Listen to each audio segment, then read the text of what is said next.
क्या करते हैं कि इस संधारित्र के बारे में समझते हैं कि संधारित्र होता क्या है। ठीक है, तो संधारित्र ये आपका एक ऐसी युक्ति होती है या इस प्रकार का ये हमारा यंत्र है कि जिससे किसी चालक के आकार में हम परिवर्तन ना करें और उसकी पर्याप्त मात्रा हम संग्रहित कर पाएँ। तो इस प्रकार के जो यंत्र होता है या इस प्रकार की जो युक्ति होती है इसे हम लोग क्या कहते हैं, संधारित्र। अगर एक लाइन में हम कहना चाहें तो संधारित्र क्या है, अगर आपसे पूछा जाए तो हम कह सकते हैं कि ऐसी युक्ति जिससे चालक के आकार में परिवर्तन किए हुए बिना आवेश की पर्याप्त मात्रा को हम संग्रहित कर सकें, वही हमारा क्या कहलाता है, संधारित्र। ठीक है, तो यहाँ पे ये संधारित्र हो गया। अब इस संधारित्र का रिप्रेजेंटेशन कैसे होता है या किस तरह से इसको हम किस चीज़ से प्रदर्शित करते हैं, तो मेनली संधारित्र का जो सिंबल होता है वो इस प्रकार से होता है। ठीक है, ये संधारित्र का क्या है, रिप्रेजेंटेशन प्रदर्शित करने का तरीका है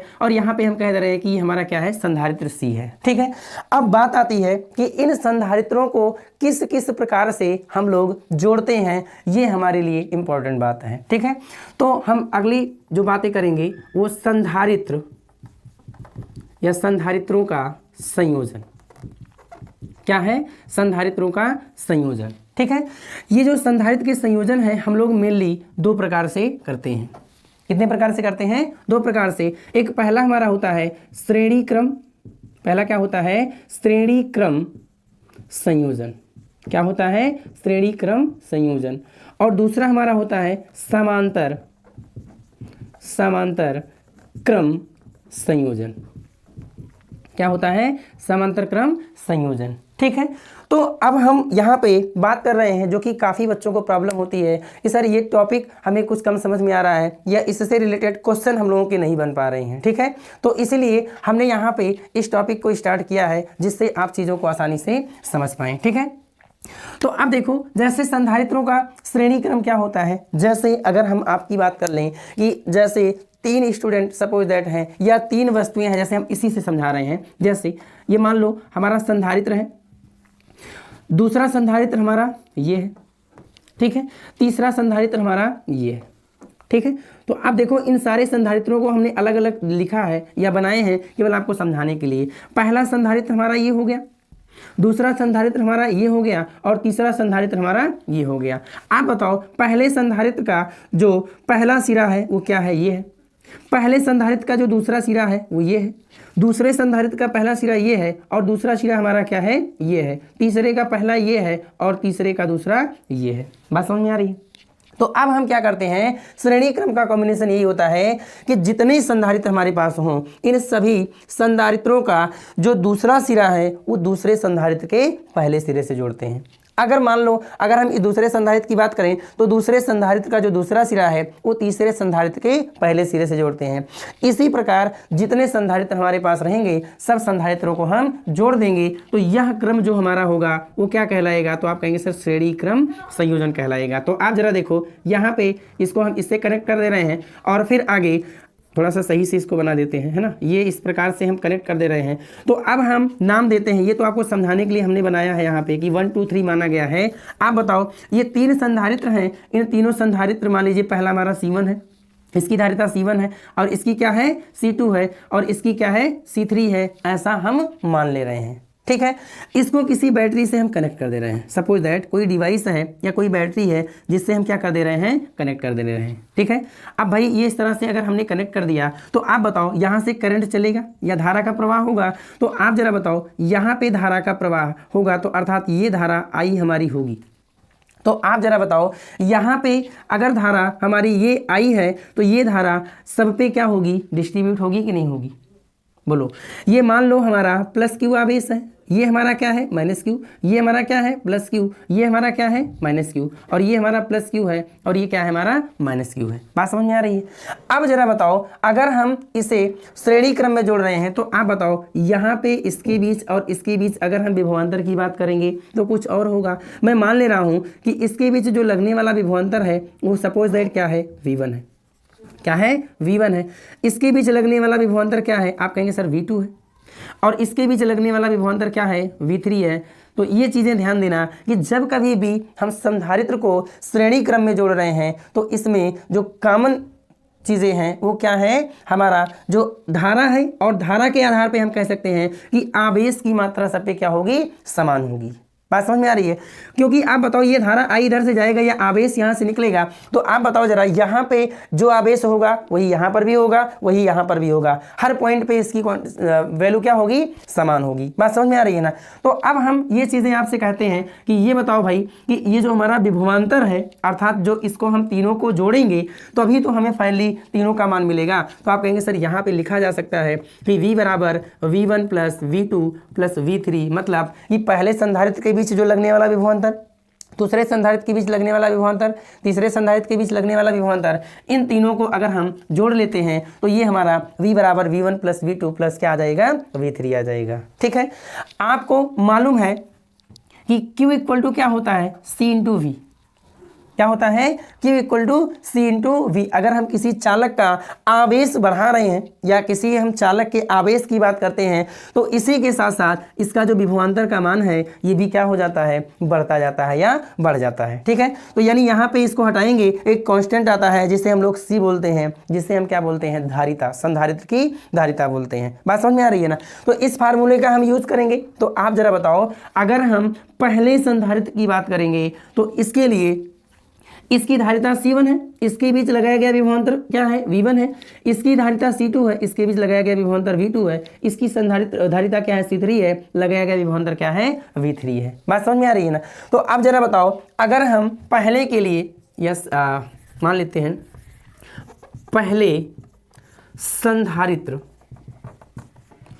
पहले संधारित्र के लिए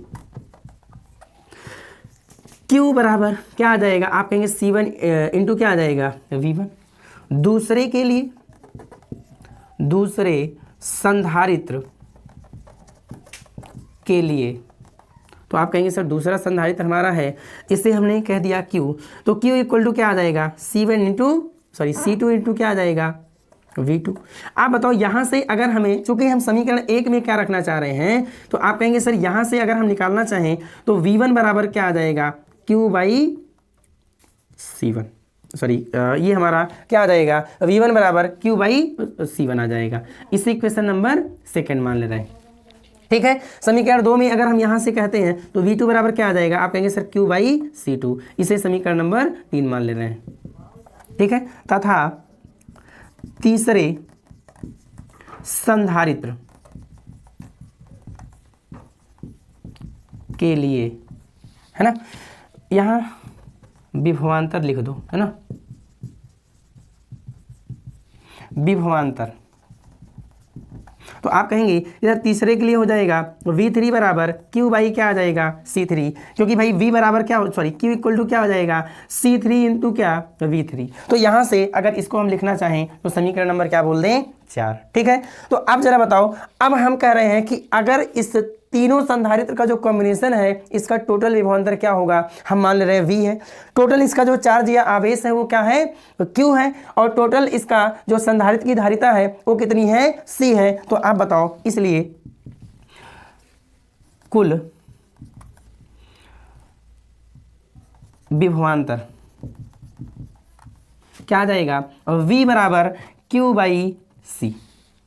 बात समझ में आ रही है? ऐसे समीकरण नंबर क्या मान लें, 5।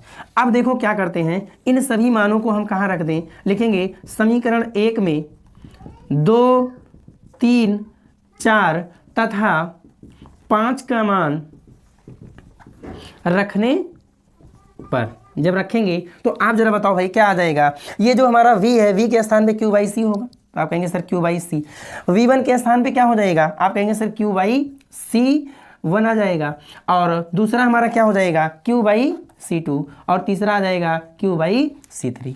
ठीक है, अब देखते हैं इसके अंश में दोनों में क्या है, क्या कॉमन है। तो आप कहेंगे सर Q कॉमन है, तो Q कॉमन कर लिया जाए। आप बताओ 1/C1 plus 1/C2 plus 1/C3, ये हमारा क्या आ जाएगा, इसकी वैल्यू। आप बताओ Q से Q कैंसिल, 1/C बराबर क्या आ जाएगा, 1/C1 plus 1/C2 plus 1/C3। बात समझ में आ रही है ना? तो हम क्या कह सकते हैं कि जब हम संधारित्र को श्रेणी क्रम में जोड़ रहे हैं तो उसका जो तुल्य धारिता का मान है वो कितना आ रहा है, तो आप कहेंगे सर 1/c बराबर 1/c1 plus 1/c2 plus 1/c3, यही आपका होता है। बात समझ में आ रही है ना। तो हम यहाँ पे श्रेणी क्रम वाला प्रोसेस समझ लिए हैं, ठीक है। अब ऐसे ही अगर 3 संधारित्र को हमने लेके बताया है, ऐसे ही कितने भी संधारित्र हों सारे संधारित्रों का कॉम्बिनेशन इसी प्रकार से हम जोड़ेंगे, ठीक है। अब दूसरा हमारा जो टाइप है उस पर अगर हम बातें करने के लिए कहते हैं तो वो हमारा है समांतर क्रम संयोजन, ठीक है। अब हम समांतर क्रम संयोजन में इसी प्रोसेस से पूरा काम करेंगे, फार्मूले हमारे यही सब लगेंगे, लेकिन जो डिफरेंस है या जो अंतर है इसमें वो छोटा अंतर है, उसको थोड़ा ध्यान देना। और अगर इसके क्वेश्चन आपको लगाने हैं तो उसके लिए बड़ा ज़रूरी ये है कि इसकी थ्योरी को आप ढंग से समझ लेते हैं तो क्वेश्चन में कोई मिस्टेकिंग नहीं होती है ना। तो अब दूसरा हम लोग देखते हैं समांतर क्रम संयोजन, है ना। दूसरा हमारा क्या है, समांतर क्रम संयोजन, ठीक है। अब देखते हैं समांतर क्रम संयोजन में क्या होता है, ठीक है। तो इसमें हमने बताया, ध्यान दीजिएगा कि पहले संधारित्र का जो दूसरा है सिरा वो दूसरे संधारित्र के पहले सिरे से, तीसरे संधारित्र का जो पहला सिरा है दूसरे संधारित्र के दूसरे सिरे से, इस प्रकार का कॉम्बिनेशन हमें श्रेणी क्रम संयोजन कहला रहा था। अब हम समांतर क्रम में देख रहे हैं, जैसे मान लो ये हमारा संधारित्र हो गया, दूसरा संधारित्र हमारा ये हो गया, तीसरा संधारित्र ये हो गया, ठीक है। इस पहले संधारित्र का पहला सिरा ये, दूसरा सिरा ये, दूसरे संधारित्र का ये नंबरिंग यहाँ हम कर दे रहे हैं, समझाने के लिए भी मिटा देते हैं। ये इसका पहला सिरा, ये इसका दूसरा सिरा, ये इसका पहला सिरा, ये इसका क्या है, दूसरा सिरा, ठीक है। तो हम देखते हैं कि प्रत्येक संधारित्र का अगर हम समांतर क्रम में संधारित्रों को जोड़ रहे हैं तो प्रत्येक संधारित्र का जो पहला सिरा है वो एक स्थान से, कहाँ से जुड़ा होता है, एक स्थान से, और प्रत्येक संधारित्र का जो दूसरा सिरा है वो कहाँ से जोड़ देते हैं, दूसरे स्थान से जोड़ देते हैं। तो देखो जरा यहाँ पे हम जोड़ने का प्रयास कर रहे हैं, तो ये आपका पहले संधारित्र का एडिशन हो गया, फिर ये वाला हम देख रहे हैं इसको इसके साथ हम कनेक्ट करने का प्रयास कर रहे हैं, ये हो गया, फिर इधर अब ये सारी चीज़ें हम हटा देते हैं। आप बताओ इसका जो दूसरा सिरा है एक पॉइंट से कहीं कनेक्ट हो रहा है, ठीक है, ये इसका जो दूसरा सिरा है इस पॉइंट से कनेक्ट हो रहा है और यहाँ पे किसी माध्यम से हम इसको चार्ज वगैरह प्रोवाइड कर रहे हैं, ठीक है। तो आप जरा बताओ यहाँ पर जो आवेश की बात कर रहे हैं, इस आवेश का मान यहाँ पे क्या होगा, तीनों का अलग अलग होगा। इसके बारे में अगर हम जिक्र करने का प्रयास करें तो आप जरा बताओ जब इसको हम बैटरी से जोड़ेंगे तो ये आवेश जो होगा ये क्यों, आवेश यहाँ से हम क्यों, यहाँ से बैटरी से क्यों आवेश निकलेगा, तो आप बताओ यहाँ पर भी आवेश जाएगा, यहाँ पर भी आवेश जाएगा और यहाँ पर भी आवेश जाएगा, और एट लास्ट यहाँ पर मिलने के बाद में पुनः ये इधर से चार्ज निकल जाएगा। बात समझ में आ रही है ना। तो यहाँ पे इसकी जो धारिता है, सबकी धारिता तो हमारी हमने बताया ही है, इसकी धारिता क्या है, C1 है, इसकी धारिता क्या है, C2 है, इसकी धारिता क्या है, C3 है। आप जरा बताओ यहाँ पे ये पॉइंट और यहाँ पर ये पॉइंट, ये दोनों पॉइंट हम लोग देख रहे हैं कि एक ही बिंदु से या एक ही पॉइंट से सारे संधारित्र क्या है, कनेक्ट हैं। अर्थात हम ये कह सकते हैं कि इनके बीच जो लगने वाला विभवांतर का मान है वो क्या है, आप कहेंगे सर समान रहेगा। बात समझ में आ रही है ना। हर जगह जो आवेश विभवांतर का मान है वो क्या रहेगा, समान रहेगा। तो यहाँ पर हम ये देख पाएंगे कि यहाँ पर जो आवेश जाएगा वो Q1 होगा, यहाँ पर जो आवेश जाएगा वो Q2 होगा, और यहाँ पर जो जाएगा वो क्या होगा, Q3 होगा। हम कह सकते हैं कि C1 धारिता जो संधारित्र है जिसकी धारिता C1 हमने माना है, इसमें कौन सा आवेश जा रहा है, Q1। C2 जो हमने संधारित्र माना है जिसकी धारिता C2 है, इसमें आवेश Q2 जा रहा है, और C3 जो हमारी क्या है, संधारित्र की धारिता C3 हमने माना है, यहाँ पर क्या जा रहा है, Q3 जा रहा है, और दोनों में विभवांतर क्या है, V जो कि समान है। ठीक है, हमारे पास 3 चीज़ें मालूम पड़ गई। हमें आवेश की आवश्यकता है, हमें विभवांतर की आवश्यकता है, हमें संधारित्र की धारिता की आवश्यकता है। ये 3 चीज़ें हमें मिल गई। लेकिन सबसे इम्पोर्टेंट बात यह है कि यहाँ जो C तो दोनों में कॉमन होता है कि भाई सबकी संधारित्र की धारिता अलग अलग ही होगी। इसके पहले वाले में हमारा जो आवेश था वो समान था, यहाँ पर हमारा विभवांतर का मान है ये समान है। तो हम यहाँ लिख सकते हैं चूँकि Q बराबर क्या आ जाएगा, Q1 plus Q2 plus Q3। इसे क्वेश्चन नंबर फर्स्ट मान ले रहे हैं। ठीक है, अब देखते हैं पहले संधारित्र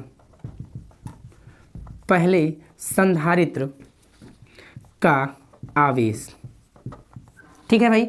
अब आप बताओ फार्मूला हमारा यही है, Q इक्वल टू क्या होता है, C इंटू वी। पहले का आवेश हमारा Q1 है, पहले की धारिता C1 है और इसका विभवांतर क्या है, V है, जो कि सबका कॉमन ही है। तो आप बताओ Q1 बराबर क्या आ जाएगा, C1 इंटू वी। दूसरे संधारित्र का आवेश, आप कहेंगे सर Q2, और Q2 बराबर क्या हो जाएगा, C2 इंटू वी। तीसरे संधारित्र का आवेश, ये क्या है, आप कहेंगे सर Q3 है, Q3 बराबर क्या आ जाएगा, C3 इंटू क्या, V, है ना। कुल आगे हम लोग लिखेंगे, इसको समीकरण नंबर 2 मान लो और इसको समीकरण नंबर 3 मान लो और इसे समीकरण नंबर 4। ये अपने सुविधा के लिए काम करते हैं। कुल आवेश क्या आ जाएगा भाई बताओ, Q इक्वल टू क्या आ जाएगा, C इंटू वी। समीकरण नंबर हम 5 मान ले रहे हैं, ठीक है।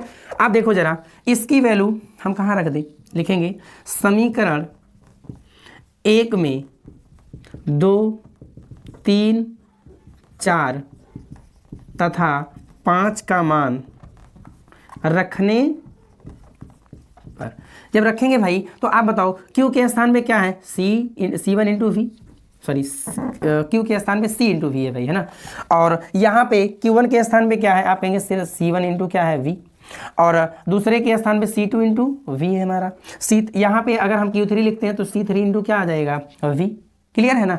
आप बताओ C इंटू वी बराबर क्या, सब में हम देख रहे हैं V कॉमन है, C1 प्लस C2 प्लस क्या, C3। क्लियर है। आप बताओ V से V कैंसिल हो गया, C बराबर C1 plus C2 plus C3, ये हमारा क्या आ गया।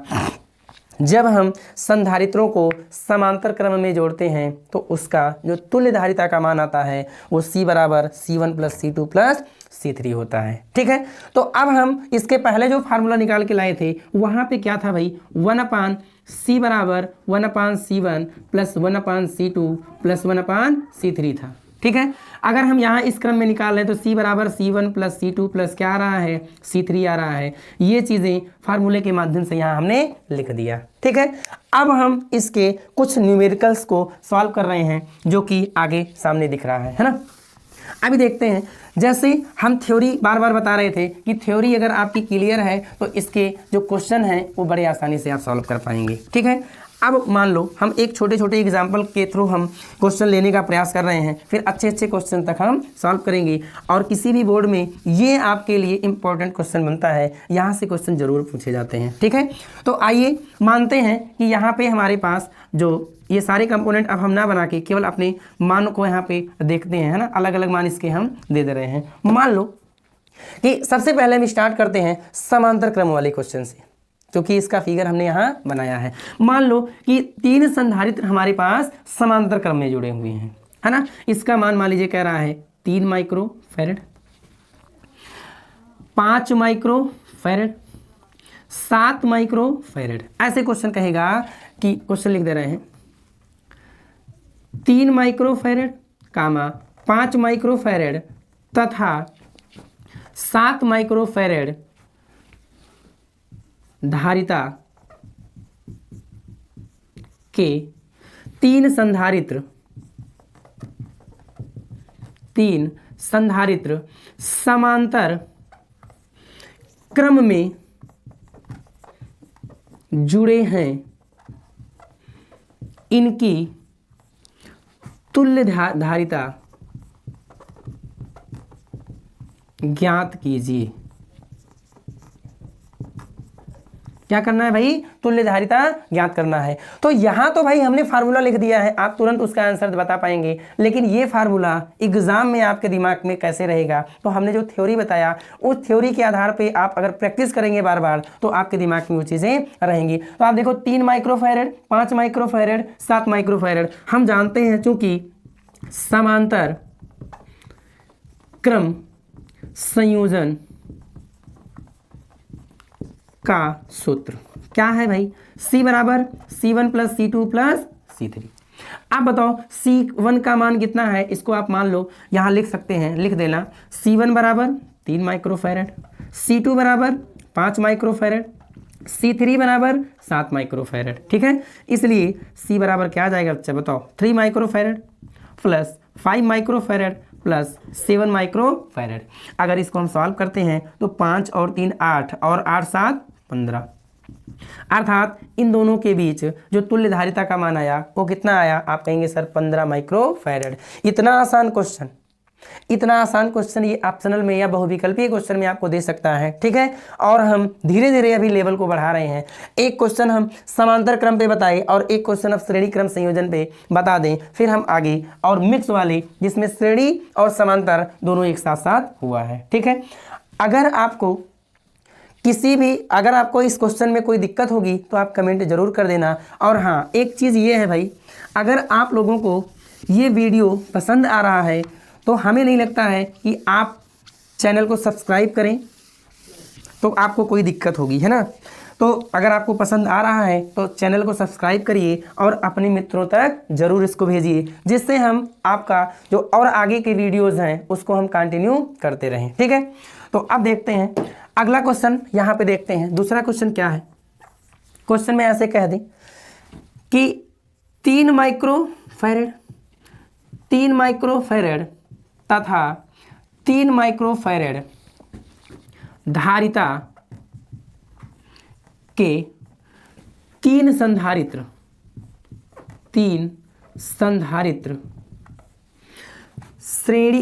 श्रेणी क्रम में जुड़े हैं, इनकी तुल्य धारिता ज्ञात कीजिए।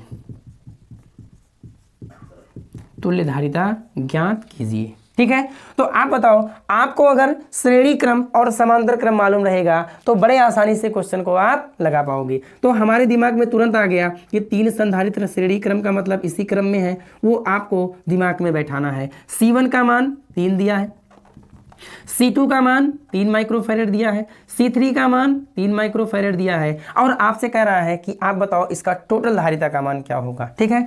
तो आपको फार्मूला मालूम है 1/C बराबर 1/C1 प्लस 1/C2 प्लस 1/ क्या C3, ठीक है। मान हम रख लेते हैं 1/C1 के स्थान पे 3 माइक्रोफैरड, 1/3 माइक्रोफैरड, 1/3 माइक्रोफैरड। आप माइक्रोफैरड लेके चलो या ना मात्रक लेकर चलो, लास्ट में हम जान रहे हैं कि माइक्रोफैरड में ही आएगा। तो आप बताओ, हर सबका सेम है तो इसके अंश को हम आसानी से क्या कर सकते हैं?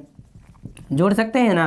तो 1 + 1 + क्या 1, ये 1/C के बराबर आ रहा है। ये 1/C बराबर 3/3 माइक्रोफैरड। इससे ये कैंसिल हो जाएगा, क्रॉस मल्टीप्लाई करेंगे तो 1 माइक्रोफैरड आ जाएगा। अर्थात अगर कहना चाहें कि तीनों का जो हमारा एडिशन आया है, तीनों का जो संयोजन हुआ है श्रेणी क्रम में, वो कितना आया? 1 माइक्रोफैरड आया। बात समझ में आ रही है ना। अब जरा बताओ, अगर इसी क्वेश्चन में आपसे कह दे कि समांतर क्रम में जोड़ने पे क्या इसका मान आ रहा है, तो हमें लगता है हम ये कहना चाह रहे हैं, अगला क्वेश्चन बन जाए मान लो इसी तरीके से, है ना, कि 3 माइक्रोफैरड। क्वेश्चन लिख नहीं रहे हैं, बस क्वेश्चन ध्यान से सुन लीजिएगा भाई, है ना। क्वेश्चन अगला ये है कि 3 माइक्रोफैरड और 3 माइक्रोफैरड धारिता के 3 संधारित्र को अब हम समांतर क्रम में जोड़ रहे हैं, क्योंकि यहाँ से एक नई चीज़ हम बताने वाले हैं जो कि आप में काफ़ी डाउट होता है। उस तरह के क्वेश्चन अगर पूछे जाते हैं तो मान लो 3 माइक्रोफैरड और ये 3 माइक्रोफैरड, C1 का मान ये है, C2 का मान ये है और C3 का मान ये है, ठीक है। अब क्वेश्चन हमारा ये है कि इन संधारित्रों को समांतर क्रम में जोड़ा गया है तो इसकी तुल्य धारिता का मान क्या आएगा, ठीक है। तो आप जरा बताओ, फार्मूला तो हम लोग जानते हैं समांतर क्रम का, C बराबर C1 + C2 + क्या C3। ऐसे क्वेश्चन पूछा जाएगा जो बच्चे लिखना चाहेंगे, नोट्स बनाना चाहेंगे, वो लिख सकते हैं कि 3 माइक्रोफैरड तथा 3 माइक्रोफैरड धारिता के 3 संधारित्र समांतर क्रम में जोड़े गए हैं तो उसका तुल्य धारिता का मान क्या होगा, ठीक है। तो आप बताओ, C बराबर क्या आएगा? C1 के स्थान पे 3, C2 के स्थान पे 3 और C3 के स्थान पे 3, तो आपका क्या आ जाएगा? 9 माइक्रोफैरड। ये हमारा क्या आ जाएगा भाई? धारिता का मान आ जाएगा, ठीक है। तो क्वेश्चन ऐसे अगर पूछ लिया जाए आपसे कि अगर समान संधारित्र या समान धारिता के अगर संधारित्रों को या समान धारिता के संधारित्रों को किस प्रकार या किस क्रम में जोड़ा जाए कि उसका तुल्य धारिता का मान अधिकतम हमें प्राप्त हो, तो आपका आंसर क्या आएगा कि जब हमें धारिता का मान अधिकतम चाहिए तो उसके लिए संधारित्रों को हमें किस क्रम में जोड़ना चाहिए, दोनों हमने यहाँ करके दिखाया। श्रेणी क्रम वाला ये हमने करके इधर दिखाया है, ये हो गया आपका, ये श्रेणी क्रम हमने बताया, समांतर क्रम में हमने ये बताया। तो आप बताओ यहाँ पर 1 माइक्रोफैरेड आ रहा है और यहाँ पर कितना आ रहा है, 9 माइक्रोफैरेड आ रहा है। तो इससे आप लोग शायद आंसर देख के जान पा रहे होंगे कि जब हम संधारित्रों को समांतर क्रम में जोड़ते हैं, जब संधारित्रों को समांतर क्रम में जोड़ते हैं तो उसके तुल्य धारिता का मान हमेशा श्रेणी क्रम की अपेक्षा में अधिक होता है। ठीक है।